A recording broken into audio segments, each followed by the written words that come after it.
A food chain shows how each living thing gets food and how energy and nutrients are passed from creature to creature. Food chains begin with plant life and end with animal life. There are three main parts of the food chain.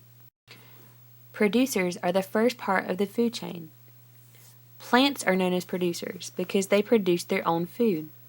This is the only part of the food chain that can do this.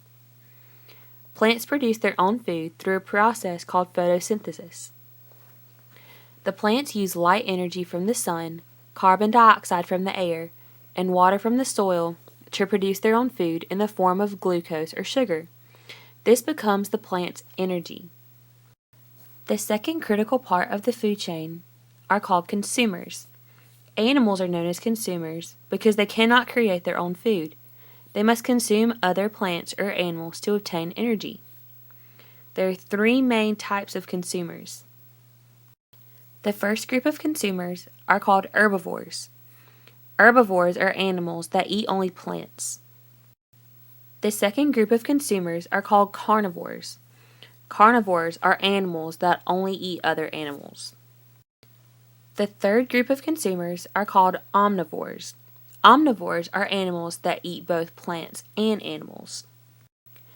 The third critical part of the food chain are called decomposers.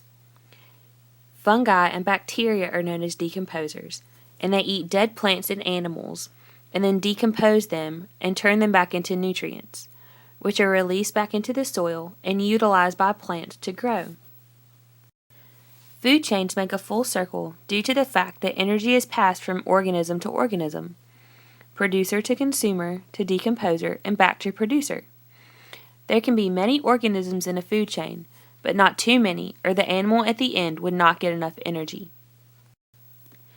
Energy is transferred throughout the food chain as an organism consumes another organism, and the transfer of energy is brought back full circle when their energy is released back into the soil by decomposers,